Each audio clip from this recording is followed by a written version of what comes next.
नमस्कार दोस्तों, मैं वैभव एक बार फिर से आप सभी का स्वागत करता हूं आपके अपने YouTube चैनल टारगेट सरकारी नौकरी पर। तो आप सभी का स्वागत है। Very very good evening guys. जल्दी से सारे लोग आ जाइए, फिर आज के सेशन की हम लोग शुरुआत करेंगे और कुछ बहुत ही इंपॉर्टेंट MCQs को डिस्कस करेंगे जो कि आपके 2023 के पेट के एग्जाम के लिए बहुत ही महत्वपूर्ण हो सकते हैं। तो चलिए शुरू करते हैं आज की क्लास को।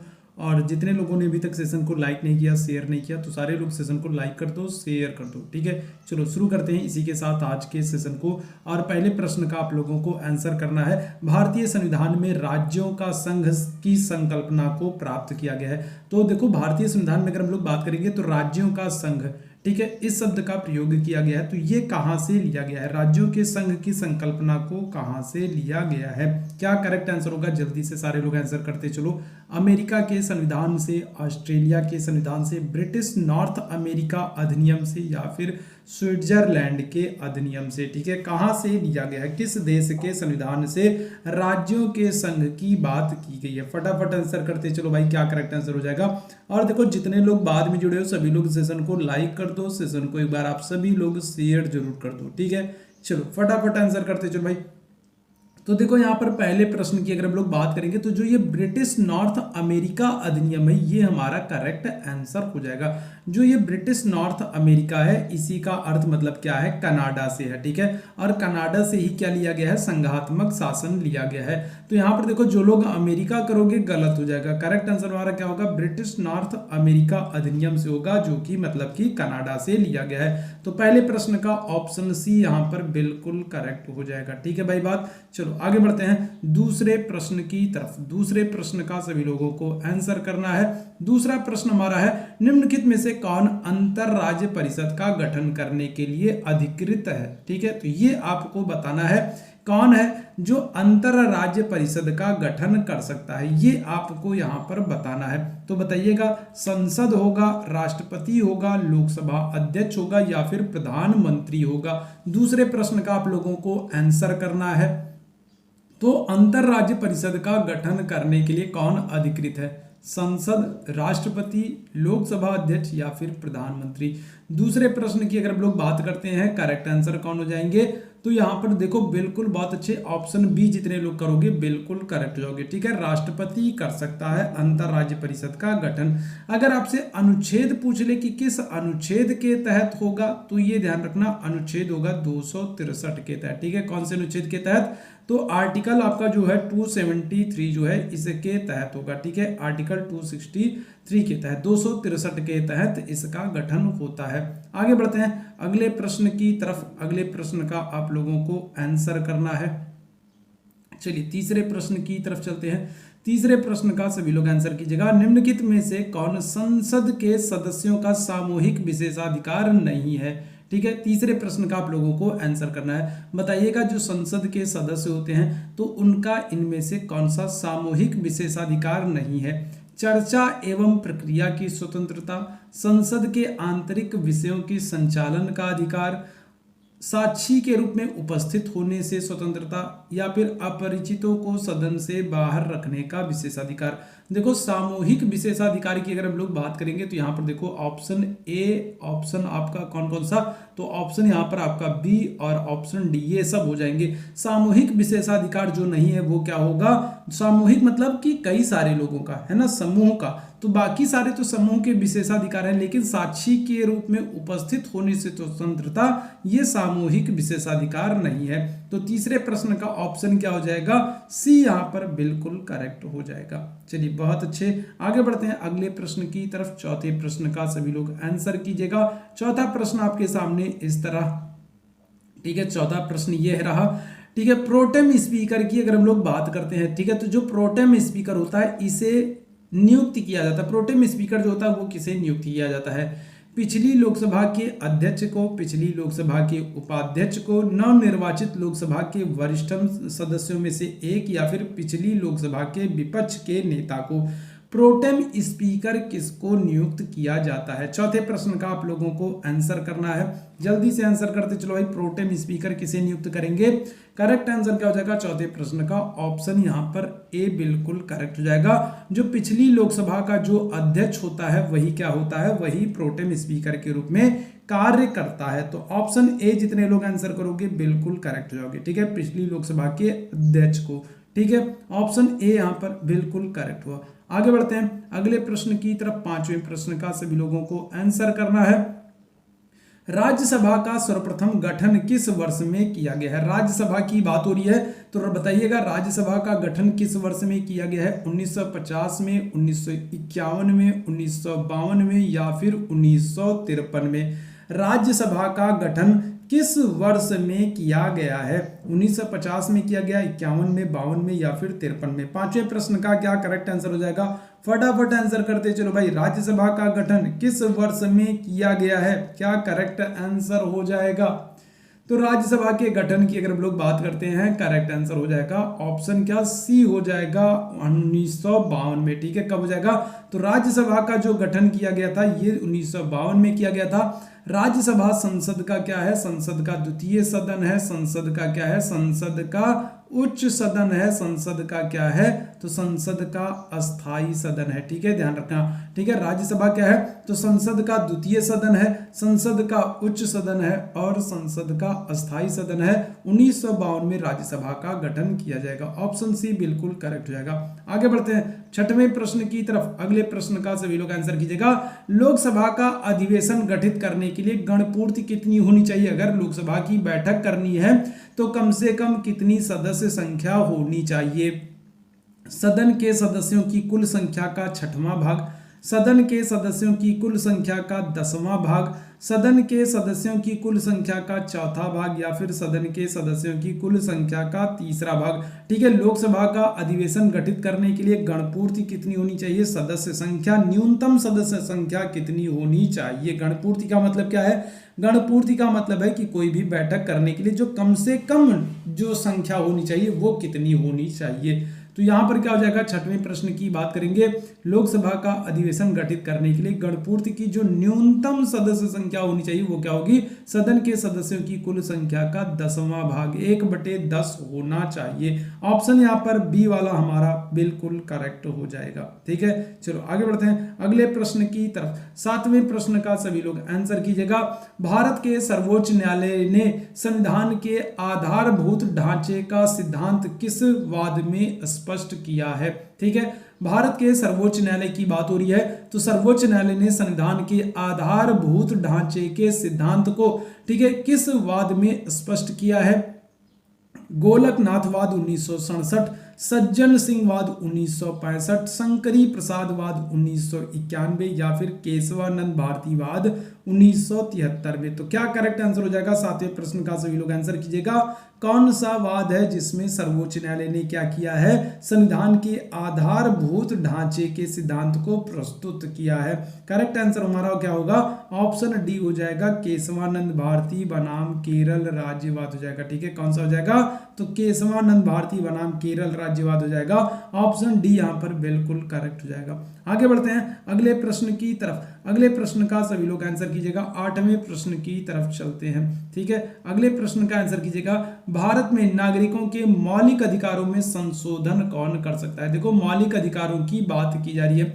मौलिक अधिकारों का अगर हम लोग उल्लेख की बात करें तो देखो भाग कहाँ पर है? तो जो मौलिक अधिकार हैं, ठीक है, इनका उल्लेख कहाँ पर है? इनका उल्लेख भाग 3 में है, ठीक है। कहाँ से मौलिक अधिकारों को लिया गया है? तो यूएसए, अमेरिका से मौलिक अधिकारों को लिया गया है। वर्तमान में इनकी संख्या कितनी है? तो 6 मूल अधिकार है, ठीक है। कितने मूल अधिकार हैं? तो वर्तमान में 6 मूल अधिकार आपको दिए गए हैं, ठीक है। तो मूल अधिकारों के संदर्भ में संशोधन कौन कर सकता है? तो करेक्ट आंसर हो जाएगा आपका ऑप्शन सी हो जाएगा, संसद कर सकती है, ठीक है। मूल अधिकारों के संदर्भ में संशोधन करने का अधिकार किसको दिया गया है? सिर्फ संसद को दिया गया है। ऑप्शन सी यहाँ पर बिल्कुल करेक्ट है। आगे बढ़ते हैं 9वें प्रश्न की तरफ। अगले प्रश्न का सभी लोग आंसर कीजिएगा। बहुत ही महत्वपूर्ण प्रश्न। किसी जाति अथवा जनजाति को अनुसूचित जाति अथवा अनुसूचित जनजाति घोषित करने की शक्ति किसके पास है? कि ठीक है, कोई जाति है या फिर कोई जनजाति है तो उसको अनुसूचित जाति एससी कैटेगरी अथवा एसटी कैटेगरी अनुसूचित जनजाति घोषित करने का अधिकार किसके पास है? राष्ट्रपति के पास है, प्रधानमंत्री के पास है, समाज कल्याण मंत्री के पास है, या फिर अनुसूचित जाति जनजाति आयोग के अध्यक्ष के पास है। ठीक है, तो कौन है जो क्या कर सकता है? जो किसी जाति अथवा जनजाति को अनुसूचित जाति एससी कैटेगरी अथवा अनुसूचित जनजाति एसटी कैटेगरी के रूप में घोषित कर सकता है। करेक्ट आंसर क्या हो जाएगा? ऑप्शन यहाँ पर हमारा ए हो जाएगा, राष्ट्रपति को ये शक्ति प्राप्त है। ठीक है, किसको प्राप्त है? तो राष्ट्रपति को ये शक्ति प्राप्त है। ऑप्शन ए यहाँ पर जितने लोग आंसर करोगे बिल्कुल क्या हो जाओगे? करेक्ट हो जाओगे। आगे बढ़ते हैं अगले प्रश्न की तरफ। 10वें प्रश्न की तरफ चलते हैं। 10वें प्रश्न का सभी लोग आंसर कीजिएगा। कृत्रिम उपग्रह पृथ्वी से सुस्पष्टता से ट्रैक किया जा सकता है, किस प्रभाव के कारण? बताइएगा। 10वें प्रश्न का आंसर कीजिएगा। तो जो कृत्रिम उपग्रह छोड़े जाते हैं, ठीक है, तो उनको हम लोग पृथ्वी से एकदम आसानी से ट्रैक कर सकते हैं। तो किस प्रभाव के कारण? डॉपलर प्रभाव के कारण, रडार के कारण, सोनार के कारण, या फिर पल्सर के कारण? ठीक है, कृत्रिम उपग्रह को पृथ्वी से आसानी से ट्रैक किया जा सकता है। तो किस कारण से किया जा सकता है? कैसे हम लोग उसको ट्रैक कर सकते हैं आसानी से? क्या करेक्ट आंसर होगा? 10वें प्रश्न की बात करेंगे। ऑप्शन ए यहां पर बिल्कुल करेक्ट हो जाएगा, डॉपलर प्रभाव के कारण। ठीक है, क्या हो जाएगा? तो डॉपलर प्रभाव के कारण जो कृत्रिम सैटेलाइट्स छोड़े जाते हैं पृथ्वी के द्वारा, या पृथ्वी से जो छोड़े जाते हैं कृत्रिम सैटेलाइट छोड़े जाते हैं, उनको हम आसानी से क्या कर सकते हैं? ट्रैक कर सकते हैं। ठीक है, इसी डॉपलर प्रभाव के कारण। ठीक है भाई बात। चलो आगे बढ़ते हैं। 11वें प्रश्न का आंसर कीजिएगा। अगले प्रश्न की तरफ चलते हैं। मोबाइल चार्जर क्या होता है? अब देखो, मोबाइल चार्जर तो हर कोई इस्तेमाल करता होगा, तो बताओ मोबाइल चार्जर क्या होगा? एक इन्वर्टर होगा, एक यूपीएस होगा, एक ऊंचाई ट्रांसफार्मर होगा, या एक अपचाई ट्रांसफार्मर होगा। ठीक है, जल्दी से सारे लोग बताना क्या हो जाएगा। तो मोबाइल जो चार्जर होता है, देखो इन्वर्टर तो हो नहीं सकता, पहला ऑप्शन तो बिल्कुल गलत हो जाएगा। एक यूपीएस, अब ये भी नहीं हो सकता, पहला दूसरा तो बिल्कुल गलत है, ये दोनों तो हो ही नहीं सकते। अब तीसरा चौथा बचा एक ऊंचाई ट्रांसफार्मर और दूसरा एक अपचाई ट्रांसफार्मर। ठीक है, तो करेक्ट आंसर क्या हो जाएगा? मोबाइल चार्जर की बात करेंगे, ऑप्शन डी हो जाएगा, एक अपचाई ट्रांसफार्मर है कौन सा? आपका मोबाइल चार्जर जिसका आप इस्तेमाल करते हो। ऑप्शन डी यहां पर बिल्कुल करेक्ट हो जाएगा। ठीक है भाई बात। चलो आगे बढ़ते हैं और अगले प्रश्न की तरफ हम लोग चलते हैं। चलिए 1 मिनट का समय देना भाई। चलो आगे बढ़ते हैं हम लोग 12वें प्रश्न की तरफ चलते हैं। 12वें प्रश्न का सभी लोग आंसर कीजिएगा। एक कटा हुआ हीरा जगमगाहट के साथ चमकता रहता है। एक हीरे का जो टुकड़ा होता है, जो कटा हुआ हीरा होता है, वो क्या होता है? वो चमकता रहता है। कारण क्या है? कुछ स्वाभाविक गुण के कारण, पूर्ण आंतरिक परावर्तन के कारण, इसकी आणविक संरचना के कारण, या फिर प्रकाश के अवशोषण के कारण। ठीक है, किसके कारण का एक हीरे का जो टुकड़ा है या कटा हुआ जो हीरा है वो हमेशा चमकता रहता है? तो कारण क्या होगा? बहुत ही महत्वपूर्ण है क्योंकि प्रश्न कई बार पूछा जा चुका है। तो करेक्ट आंसर क्या हो जाएगा? ऑप्शन यहां पर हो जाएगा आपका बी हो जाएगा, पूर्ण आंतरिक परावर्तन के कारण। ठीक है, कटा हुआ हीरा जो चमकता है वो किसके कारण? तो पूर्ण आंतरिक परावर्तन के कारण चमकता है। ऑप्शन बी यहां पर बिल्कुल करेक्ट हो जाएगा। आपने मृग मरीचिका का नाम सुना होगा, तो वहां पर भी क्या होता है? तो वहां पर भी पूर्ण आंतरिक परावर्तन ही होता है। ठीक है भाई बात, तो ये ध्यान रखना। चलो आगे बढ़ते हैं अगले प्रश्न की तरफ। अगले प्रश्न का सभी लोग आंसर कीजिएगा। 13वें प्रश्न की तरफ चलते हैं।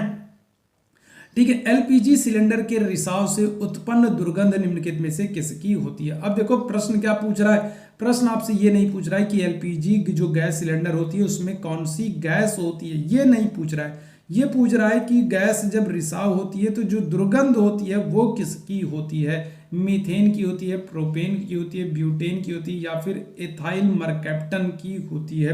क्या हो जाएगा? एलपीजी की अगर हम लोग बात करेंगे, लिक्विड पेट्रोलियम गैस, अगर आपसे ये पूछा जाए कि इसमें सबसे ज्यादा मात्रा किसकी होती है, तब तो आप आंसर करोगे ब्यूटेन को। ठीक है, आप क्या आंसर करोगे? तब तो आप आंसर करोगे ब्यूटेन को। एलपीजी में सबसे ज्यादा मात्रा ब्यूटेन की होती है। लेकिन जो एलपीजी गैस सिलेंडर की जो रिसाव होती है उससे उत्पन्न जो दुर्गंध होती है ये किसकी होती है? तो यहाँ पर आपका ऑप्शन होगा इथाइल मरकैप्टन का। ऑप्शन क्या होगा? ऑप्शन डी यहाँ पर बिल्कुल करेक्ट होगा। 13वें प्रश्न का ऑप्शन डी हमारा करेक्ट आंसर है। आगे बढ़ते हैं अगले प्रश्न की तरफ। अगले प्रश्न का सभी लोग आंसर कीजिएगा। अगले प्रश्न का आंसर कीजिएगा। 14वें प्रश्न का सभी लोग आंसर करते हैं। निम्नलिखित में से कौन सा कार्बनिक अम्ल अंगूर, इमली तथा केला में प्रचुर मात्रा में विद्यमान होता है? ठीक है, तो देखो अंगूर की बात हो रही है, इमली की बात हो रही है और केला की बात हो रही है। तो इनमें प्रचुर मात्रा में कौन सा कार्बनिक अम्ल मिलता है? जो है कार्बनिक आपका जो है ठीक है अम्ल मिलेगा। एसिटिक होगा, सिट्रिक होगा, लैक्टिक होगा या फिर टार्टेरिक होगा। ठीक है, तो देखो यहाँ पर इमली आ गया और इमली से एकदम आराम से आप क्वेश्चन आंसर जो है कर ले जाओगे। ठीक है, तो इमली आपने कई बार पढ़ा भी होगा और इमली दे दिया तब तो आपके लिए करना बहुत आसान है। क्या हो जाएगा? ऑप्शन डी हो जाएगा, टार्टेरिक अम्ल हो जाएगा। ठीक है, क्या हो जाएगा? टार्टेरिक एसिड हो जाएगा, टार्टेरिक अम्ल हो जाएगा, जो कि आपको अंगूर में, इमली में और केला में प्रचुर मात्रा में देखने को मिलता है। ऑप्शन क्या हो जाएगा? डी यहाँ पर बिल्कुल करेक्ट हो जाएगा। ठीक है भाई बात। चलो आगे बढ़ते हैं अगले प्रश्न की तरफ। 15वें प्रश्न का सभी लोग आंसर कीजिएगा। निम्नलिखित लोहा एवं इस्पात कारखानों में कौन कच्चे माल क्षेत्र के समीप नहीं है? देखो आपसे पूछ क्या रहा है, आपसे कह रहा है नहीं है। ठीक है, कहां पर कच्चे माल क्षेत्र के समीप नहीं है? तो बताना क्या होगा? जमशेदपुर होगा, राउरकेला होगा, दुर्गापुर होगा या फिर सैलम होगा। क्या करेक्ट आंसर होगा? 15वें प्रश्न का सभी लोग आंसर कीजिएगा, फटाफट आंसर करो भाई। निम्नलिखित में से लोहा एवं इस्पात कारखाने में कौन कच्चे माल क्षेत्र के रूप में समीप नहीं है? करेक्ट आंसर हो जाएंगे हमारे ऑप्शन डी सैलम। सैलम कहां पर पड़ेगा? तो ये पड़ेगा आपका तमिलनाडु में। ठीक है, कहां पर पड़ेगा? तो तमिलनाडु में पड़ेगा और ये लोहा और इस्पात उद्योग कारखानों के समीप नहीं है। वहीं अगर हम लोग जमशेदपुर की बात करते हैं, राउरकेला की बात करते हैं, दुर्गापुर की बात करते हैं, तो ये सारे क्षेत्र क्या है? लोहा और इस्पात उद्योग के लिए प्रसिद्ध है। ठीक है, तो ऑप्शन क्या होगा हमारा यहाँ पर? ऑप्शन हमारा यहाँ पर डी वाला बिल्कुल करेक्ट होगा। आगे बढ़ते हैं अगले प्रश्न की तरफ। 16वें प्रश्न का सभी लोग आंसर कीजिएगा। 16वां आंसर कीजिएगा। निम्नलिखित शैल क्रमों में कौन सा भारत का 90% से अधिक कोयला प्रदान करता है? बताइएगा। 16वें प्रश्न का आंसर कीजिएगा। निम्नलिखित शैल क्रमों में से कौन भारत का 90% से अधिक कोयला प्रदान करता है? विंध्य क्रम की चट्टानें, धारवाड़ क्रम की चट्टानें, टर्सियरी क्रम की चट्टानें या फिर गोंडवाना क्रम की चट्टानें? तो कौन से क्रम की चट्टानें हैं जो भारत में क्या करेंगी? 90% से अधिक कोयला प्रदान करती है, कोयला उपलब्ध करती है। 10 आपको 16वें प्रश्न का जल्दी से आंसर करना है। जितने लोग बाद में जुड़े हो सभी लोग सेशन को लाइक कर दो भाई, सेशन को एक बार शेयर कर दो ताकि बाकी साथी जो अभी तक नहीं जुड़ पाए हैं तो उन लोगों तक ये सेशन जुड़ जाए। ठीक है, तो निम्नलिखित शैल क्रमों में भारत का सब 90% से अधिक कोयला उत्पादन जो है ये गोंडवाना क्रम की चट्टानों से होता है। और ये चट्टानें कहाँ पर मिलेंगी आपको? तो ये चट्टानें आपको मिलेंगी झारखंड में, छत्तीसगढ़ में, पश्चिम बंगाल में देखने को मिलेंगी। ठीक है, कहाँ पर? झारखंड, छत्तीसगढ़, पश्चिम बंगाल वाला जो क्षेत्र है वहां पर आपको ये आपको गोंडवाना क्रम की चट्टानें देखने को मिलेंगी जहां पर 90% से अधिक कोयला मिलता है। ठीक है, आगे बढ़ते हैं 17वें प्रश्न की तरफ। अगले प्रश्न का सभी लोग आंसर कीजिएगा। अगला प्रश्न हमारे सामने इस तरीके से है, चलिए जल्दी से आइएगा। भारत का सर्वाधिक गहराई वाला बंदरगाह कौन सा है? 17वां प्रश्न। अब देखो आपने भारत की सर्वाधिक गहराई वाला बंदरगाह जो है आपने विशाखापत्तनम पढ़ा होगा। ठीक है, लेकिन अब यहाँ पर देखो विशाखापत्तनम ऑप्शन में नहीं है, तो फिर आप क्या आंसर करोगे? बताओ भाई। कांडला करोगे, कोचीन करोगे, पारादीप करोगे या फिर मार्मा गोवा करोगे? भारत का सर्वाधिक गहराई वाला बंदरगाह विशाखापत्तनम है, लेकिन विशाखापत्तनम में ऑप्शन में नहीं है। आपको इन चारों बंदरगाहों में से चुनना है कौन सर्वाधिक गहराई वाला बंदरगाह है। 17वें प्रश्न का आप लोगों को आंसर करना है। बताइएगा मुझे क्या करेक्ट आंसर हो जाएगा। चलो जल्दी से आ जाओ भाई, जल्दी से सारे लोग बताते चलो भाई क्या हो जाएगा। 17वें प्रश्न की बात करेंगे, करेक्ट आंसर हो जाएगा पारादीप हो जाएगा। पारादीप बंदरगाह जो है ये कहां पर है? तो ये है उड़ीसा में। ठीक है, कहां पर है? तो पारादीप बंदरगाह जो है ये उड़ीसा में है और ये विशाखापत्तनम के बाद सर्वाधिक गहराई वाला बंदरगाह है। ऑप्शन क्या हो जाएगा? सी यहाँ पर बिल्कुल करेक्ट हो जाएगा, उड़ीसा पारादीप बंदरगाह। ठीक है, चलो आगे बढ़ते हैं अगले प्रश्न की तरफ। अगले प्रश्न का आंसर कीजिएगा। 18वें प्रश्न का सभी लोग आंसर कीजिएगा। निम्नलिखित में से कौन सा सबसे बड़ा पठार है? ठीक है, देखो सबसे बड़ा पठार आपको बताना है कि सबसे बड़ा पठार कौन सा है। तो कोकोनीनो का पठार है, एक्वेरियस का पठार है, कोलोराडो का पठार है, या फिर कोलंबिया का पठार है? बताइएगा तो कौन सा सबसे बड़ा पठार हो जाएगा? कोकोनियो का पठार है, एक्वेरियस का पठार है, कोलोराडो का पठार है, या फिर कोलंबिया का पठार है? चलिए जल्दी से सारे लोग बताना।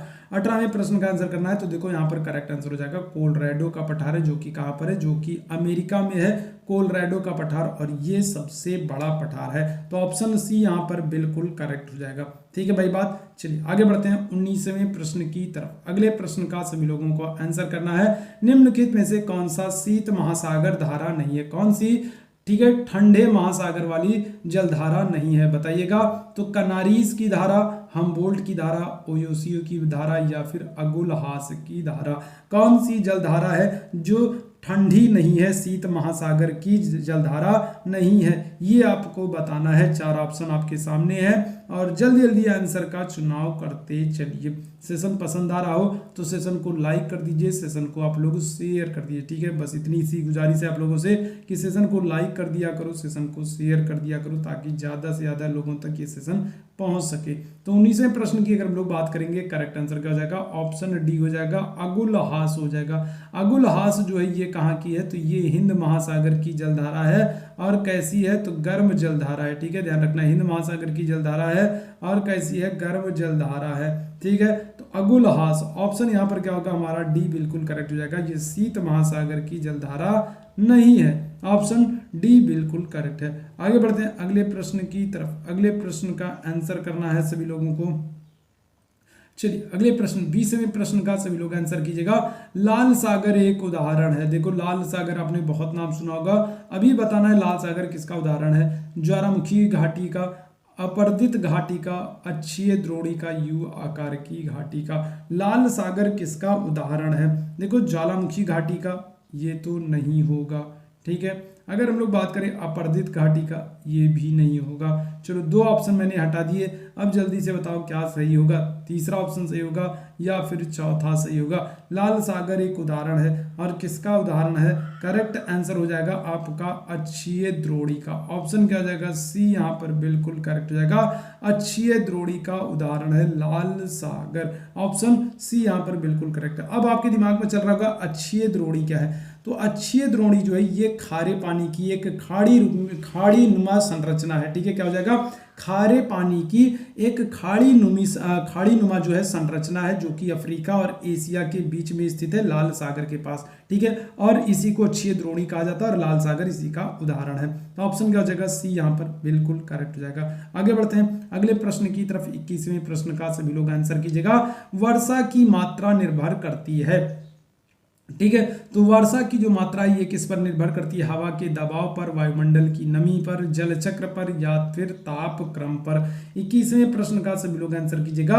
वर्षा की मात्रा किस पर निर्भर करती है? चलो जल्दी से सारे लोग बताना भाई, वर्षा की मात्रा किस पर निर्भर करेगी?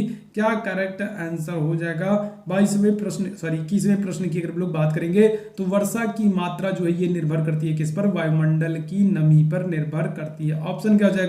ऑप्शन बी यहाँ पर बिल्कुल करेक्ट हो जाएगा। ठीक है, वर्षा की जो मात्रा है ये किस पर? वायुमंडल की नमी पर निर्भर करती है। चलो आगे बढ़ते हैं अगले प्रश्न की तरफ। अगले प्रश्न का सभी लोगों को आंसर करना है। 22वें प्रश्न की तरफ चलते हैं। 22वां प्रश्न आपके सामने है।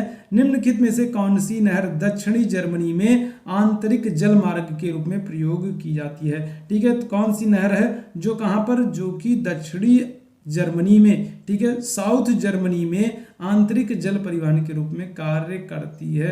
तो जल्दी से सारे लोग बताइएगा, 22वें प्रश्न का आंसर कीजिएगा।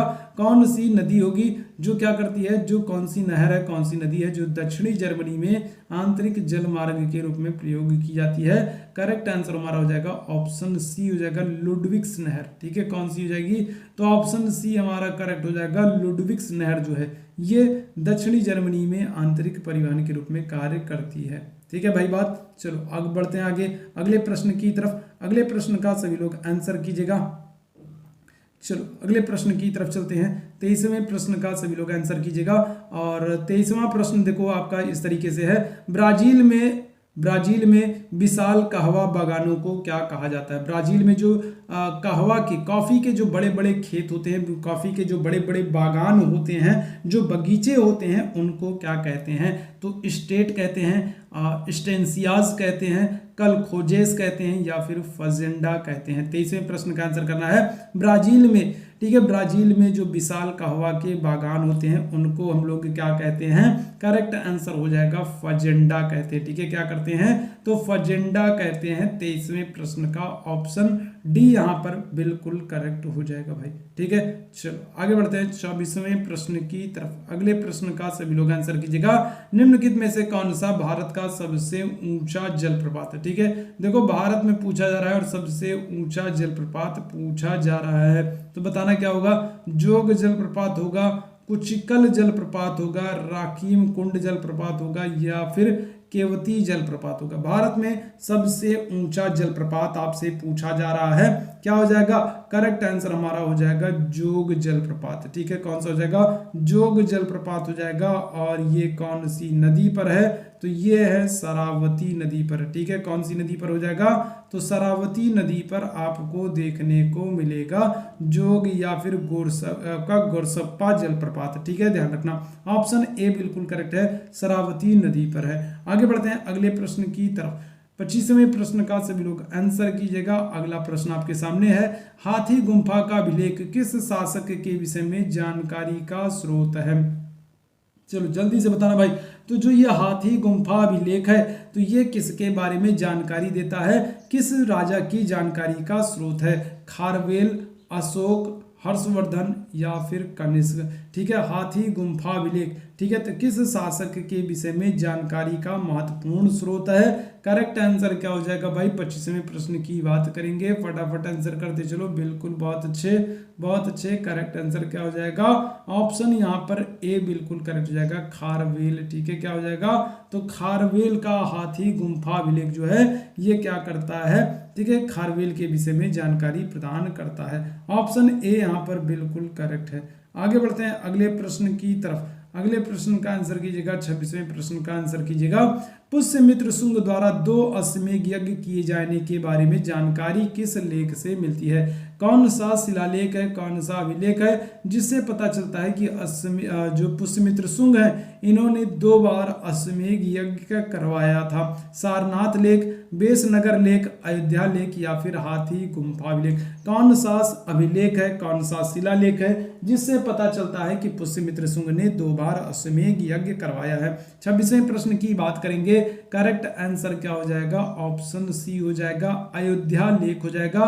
किसका है? तो ध्यान रखना पुष्यमित्र शुंग के दरबारी मंत्री हैं, धनदेव हैं। ठीक है, और धनदेव का है ये अयोध्या शिलालेख, जिसमें क्या होता है? जिसमें पुष्यमित्र शुंग के द्वारा 2 अश्वमेध यज्ञ कराए जाने की जानकारी मिलती है। तो ऑप्शन यहाँ पर क्या हो जाएगा? सी हमारा बिल्कुल करेक्ट हो जाएगा। आगे बढ़ते हैं अगले प्रश्न की तरफ। अगले प्रश्न का आंसर कीजिएगा। 28वें प्रश्न का आंसर कीजिएगा। अगला प्रश्न आपके सामने इस तरीके से भाई, निम्नलिखित में से किस स्थानों पर मध्य पाषाण काल में पशुपालन के प्राचीनतम प्रमाण मिलते हैं? तो बताना भाई। मध्य पाषाण काल की बात हो रही है, तो मध्य पाषाण काल में, ठीक है, कहां पर? तो मध्य पाषाण काल में पशुपालन के प्राचीनतम प्रमाण आपको कहां पर मिलेंगे? औदे में मिलेंगे, बोरी में मिलेंगे, बागोर में मिलेंगे, या फिर लखनिया में मिलेंगे? तो बताना कौन सा स्थान है जहां पर आपको क्या होगा? जहां पर आपको मध्य पाषाण काल में पशुपालन के प्रमाण मिलते हैं। करेक्ट आंसर क्या हो जाएगा? जल्दी से आंसर करते चलिए। बिल्कुल ऑप्शन सी, जितने लोग आंसर करोगे बिल्कुल करेक्ट हो जाओगे। बागोर। बागोर कहां पर है? तो बागोर आपका पड़ेगा राजस्थान में। ठीक है, कहां पर पड़ेगा? तो बागोर आपको राजस्थान में देखने को मिलेगा। और यहां से क्या होगा? मध्य पाषाण काल में मानव के पशुपालन के प्राचीनतम प्रमाण मिलते हैं। तो ऑप्शन क्या हो जाएगा? ऑप्शन यहाँ पर सी हमारा बिल्कुल करेक्ट हो जाएगा। ठीक है, चलो आगे बढ़ते हैं 28वें प्रश्न की तरफ। अगले प्रश्न का आंसर कीजिएगा। अगला प्रश्न आपके सामने इस तरीके से है, सुरक्षा के लिए मराठों के राजस्व के दावों को किस नाम से जाना जाता था? देखो मराठा जो सैनिक होते थे, जो मराठा सरदार होते थे, जो मराठा लोग होते थे, तो ये सुरक्षा के बदले में लोगों से क्या करते थे, एक कर वसूलते थे कि भाई हम आपकी रक्षा कर रहे हैं, बाह्य आक्रमणकारियों से आपकी रक्षा करेंगे, मुगलों से आपकी रक्षा करेंगे या बाकी लोगों से आपकी रक्षा करेंगे, तो उसके बदले में हमको एक कर चाहिए। तो कौन सा कर है जो मराठा लोग वसूलते थे? सरदेशमुखी है, चौथ है, अबवाब है या फिर जामदानी है। कौन सा अभिलेख है जिसको क्या करते थे, मराठा लोग वसूलते थे?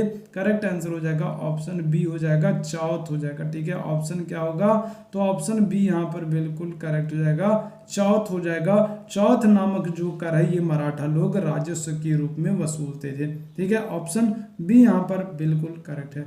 आगे बढ़ते हैं अगले प्रश्न की तरफ। 29वें प्रश्न का सभी लोग आंसर कीजिएगा। चलो 29वें प्रश्न का आंसर कीजिएगा, कृष्णदेव राय किस राज्य की स्थापना करते हैं?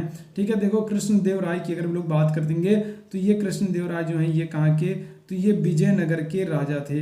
ठीक है, और क्या होगा, अगर हम लोग कृष्णदेव राय की बात करेंगे तो इन्होंने किस नगर की स्थापना की है? वारंगल की, नागलापुर की, उदयगिरी की या फिर चंद्रगिरी की? करेक्ट आंसर क्या हो जाएगा, तो 29वें प्रश्न की बात करेंगे, ऑप्शन बी बिल्कुल करेक्ट हो जाएगा, नागलापुर की। ठीक है, किसकी, तो नागलापुर नगर जो है इसकी स्थापना की है किसने? कृष्णदेव राय ने की है। ठीक है, बाबर के समकालीन राजा हैं और बाबर ने अपनी आत्मकथा, बाबर की जो आत्मकथा है, बाबर की आत्मकथा का नाम क्या है? तो बाबर की आत्मकथा का नाम है बाबरनामा। और बाबर ने अपनी आत्मकथा में क्या किया है, तो ये कृष्णदेव राय को भारत का सबसे शक्तिशाली राजा घोषित किया था। ठीक है, तो ये बात भी ध्यान रखिएगा। चलिए आगे बढ़ते हैं 30वें प्रश्न की तरफ। अगले प्रश्न का आंसर कीजिएगा, किस वर्ष बाबर ने सुल्तान इब्राहिम लोदी को पानीपत की लड़ाई में हराया था? अब देखो बाबर और इब्राहिम लोदी के बीच में जो पानीपत की लड़ाई हुई है, तो ये पानीपत की लड़ाई कौन सी होगी? पहली होगी, दूसरी होगी या तीसरी होगी? कौन सी होगी? तो ध्यान रखना ये पानीपत की लड़ाई 1526 में हुई है और ये पहली लड़ाई है। ठीक है, तो बाबर और सुल्तान इब्राहिम लोदी के बीच में पानीपत की पहली वाली लड़ाई होगी और इसमें क्या होगा, इसमें देखो दिया है इब्राहिम लोदी को पानीपत की लड़ाई में पराजित किया, मतलब कि इब्राहिम लोदी क्या हो गया था, तो इब्राहिम लोदी इस पहली लड़ाई में हार गया था। आपको बताना है किस वर्ष ये लड़ाई लड़ी गई थी, तो पानीपत की पहली लड़ाई लड़ी जाएगी 1526 में। ऑप्शन क्या हो जाएगा, ऑप्शन बी यहाँ पर बिल्कुल करेक्ट हो जाएगा, 1526 में पानीपत की पहली वाली लड़ाई लड़ी गई है। ठीक है, चलो आगे बढ़ते हैं 31वें प्रश्न की तरफ। भारतीय गौरव का अंतिम सूर्य किसके लिए प्रयुक्त किया गया? देखो ये क्वेश्चन मैं पहले भी करा चुका हूं और आज दोबारा करा रहा हूं, तो किसी से गलती की कोई गुंजाइश नहीं है और मैं नहीं चाहता हूं कि कोई भी इस प्रश्न का गलत आंसर करे। तो मैं सभी लोगों को देख रहा हूं भाई कितने लोग इस प्रश्न का सही आंसर करते हो। भारतीय गौरव का अंतिम सूर्य किसे कहा गया है? शिवाजी को कहा गया, पृथ्वीराज को कहा गया, राणा प्रताप को कहा गया या फिर हेमू को कहा गया? तो भारतीय गौरव का अंतिम सूर्य किसको कहा गया है? करेक्ट आंसर हो जाएंगे कौन? पृथ्वीराज चौहान हो जाएंगे। ऑप्शन क्या हो जाएगा? ऑप्शन बी यहाँ पर बिल्कुल करेक्ट हो जाएगा। भारतीय गौरव का अंतिम सूर्य पृथ्वीराज चौहान को कहा जाता है, उनके लिए ये शब्द का प्रयोग किया गया है। ठीक है, तो ऑप्शन यहाँ पर बी जो है ये बिल्कुल करेक्ट हो जाएगा। आगे बढ़ते हैं अगले प्रश्न की तरफ। 32वें प्रश्न का सभी लोग आंसर कीजिएगा। 32वां प्रश्न आपके सामने इस तरीके से, जहांगीर ने मुख्यतः निम्नलिखित में से किस कला को संरक्षण प्रदान किया था?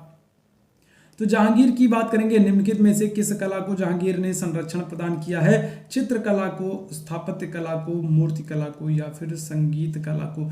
कौन सी कला है जिसको जहांगीर ने सबसे ज्यादा संरक्षण प्रदान किया है?